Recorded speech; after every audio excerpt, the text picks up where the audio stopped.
లయ గారు అనగానే మాకు ఒక ఏమంటారు ఐడెంటిఫికేషన్ ఉంటుంది. చూడగానే ట్రెడిషనల్ గా లాంగ్ హెయిర్, మంచి యాక్టింగ్, కళ్ళతోనే ఎక్స్ప్రెషన్, డైలాగ్ డెలివరీ ఇవన్నీ కూడా చాలా పర్టికులర్స్ మీ దగ్గర ఉన్నాయి కాబట్టి అలా గుర్తుండిపోయిన లయ గారిని మళ్ళీ అలానే చూడాలి అనే ఒక కోరిక కూడా తెలుగు ప్రేక్షకులు ఉంది కాబట్టి మీరు అన్నట్టు సెలెక్టివ్ రోల్స్ చేసుకుంటూ ఆడియన్స్ ఎంటర్టైన్ చేయబోతున్నారు కాబట్టి అంటే తమ్ముడు సినిమాలో ఈ క్యారెక్టర్ ని మీరు ఒప్పుకోవటానికి స్పెషల్ రీజన్ ఏంటి? అంటే అండి చాలా విన్న తర్వాత చాలా వచ్చిన తర్వాత అవి ఏవి కూడా అంటే నార్మల్ గా అనిపించాయి. అంటే పెద్ద డిఫరెంట్ గా ఇప్పుడు కాకపోతే రేపు కూడా చేయొచ్చు, అలాంటి రోల్స్ వస్తాయి అన్నట్టుగా అనిపించింది. ఇది ఒక్కటే నాకు అలాంటిది మళ్ళీ రాదు. ఎందుకంటే అక్క తమ్ముడు ఎమోషన్ మీరు చాలా సినిమాల్లో చూసి ఉంటారు, ఉంటుండే మీరు ఇమాజిన్ కూడా చేసుకుని ఉండొచ్చు.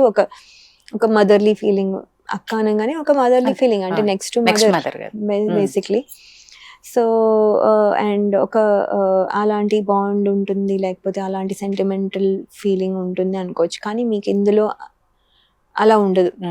వాళ్ళిద్దరు బాండ్ అలా ఉండదు అసలు. మీరు ఊహించని కూడా ఊహించరు ఇలా ఉంటుందని. సో అదే కొత్తదనం. సో అలా మా రోల్ ఒక్కదానికే తీసి ఇప్పుడు సినిమా మొత్తం నా ఒక్కదాన్ని కొత్తగా చూపించి సినిమా మొత్తం రెగ్యులర్ గా ఉండదు. నా క్యారెక్టర్ కి నాకు కొత్తదనం, మళ్ళీ నితిన్ గారికి ఇంకొక వర్ష వేరేగా ఉంటుంది. అందరూ ఎవరు ఎక్కడ చేయనివి, అంటే ఎవరు చూడనివి. అంటే ద స్క్రీన్ ప్లే కూడా మీరు అన్ని క్యారెక్టర్స్ మిక్స్ చేసి చూసిన తర్వాత ఈ క్యారెక్టర్ ఇక్కడ చూసాము, ఇంక్లూడింగ్ ద విలన్, అస్సలు మీరు ఎక్కడ చూసుండరు.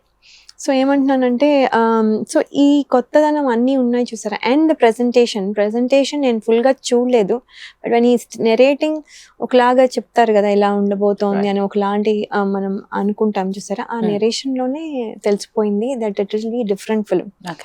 ఆ డిఫరెంట్ ఫిలిం చేసేదానికి ఎక్సైట్మెంట్ వచ్చింది నాకైనా, ఆల్ ద ఆర్టిస్ట్. కానీ ఇప్పుడు ఆడియన్స్ కూడా అదే ఎక్సైట్మెంట్ లో ఉంచాలని మేము అనుకుంటున్నాం. ఎందుకంటే ఇది different, it is not the regular film.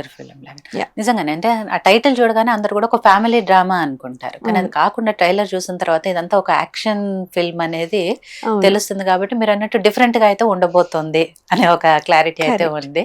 But ఎంత క్లారిటీగా చూపించబోతున్నారు అనేది కోరుతుంది తెలుస్తుంది. కరెక్ట్. అండ్ ఏంటంటే యాక్షన్ లో కూడా అండి, యాక్షన్ జస్ట్ ఊరికనే వచ్చి ఫైట్ చేసారు, దానికి ఒక రీజన్ ఉంటుంది. ఆ రీజన్ కి కాన్సెప్ట్ ఉంది.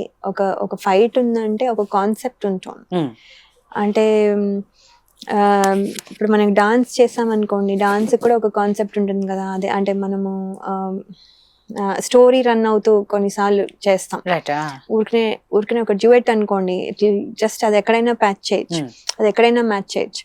సో అది ఇక్కడే రావాలి అని ఏమి లేదు డ్యూయెట్కి అవుతే. బట్ మనము డాన్స్ కాన్సెప్ట్ ఓరియంటెడ్ డాన్స్ చేసామనుకోండి, ఫర్ ఎగ్జాంపుల్ దేవుడి మీద పాటకి డాన్స్ చేసామనుకోండి, అది అక్కడే రావాలి, ఎందుకంటే దాని లీడ్ ఉంటుంది, దాని ఇది ఉంటుంది. So this is all concept oriented fight. Fight లో కూడా ఒక రీజన్ ఉంది, ఒక బ్యాక్గ్రౌండ్ వెనకాల ఒకటి నడుస్తూ ఉంటుంది అనమాట. సో ప్రతి ఫైట్ లోనూ ఒకటి బ్యాక్గ్రౌండ్ లో నడుస్తూ ఉంటుంది ప్యారలల్ గా. So which is interesting. అంటే ఊరికనే ఒక ఫైట్ చూసినట్టు అనిపించదు, మీకు స్టోరీతో పాటు ఒక ఫైట్ అవుతుంటుంది. So that is what is interesting. అన్ని అలా ఎలిమెంట్స్ ఆయన ఏది ఇది రొటీన్ అన్నట్టుగా చేయలేదు. మీరు జై బగులాముఖి సాంగ్ చూసినా కూడా అది అంటే స్పిరిచువల్ థింగ్, స్టోరీ నడుస్తూ ఉంటుంది. బేసిక్లీ జాతర జరుగుతూ ఉంటుంది, జాతరలో పాట అంతే, జాతర జరిగే అట్మాస్ఫియర్ లో పాట. కానీ అది ఎంత బ్యూటిఫుల్ గా ప్రజెంట్ చేశారంటే, అంటే మనకు కొంచెమే అక్కడ గ్లింప్సెస్ కనపడతాయి, బట్ థియేటర్ లో ఇంకా చాలా బాగుంటుంది.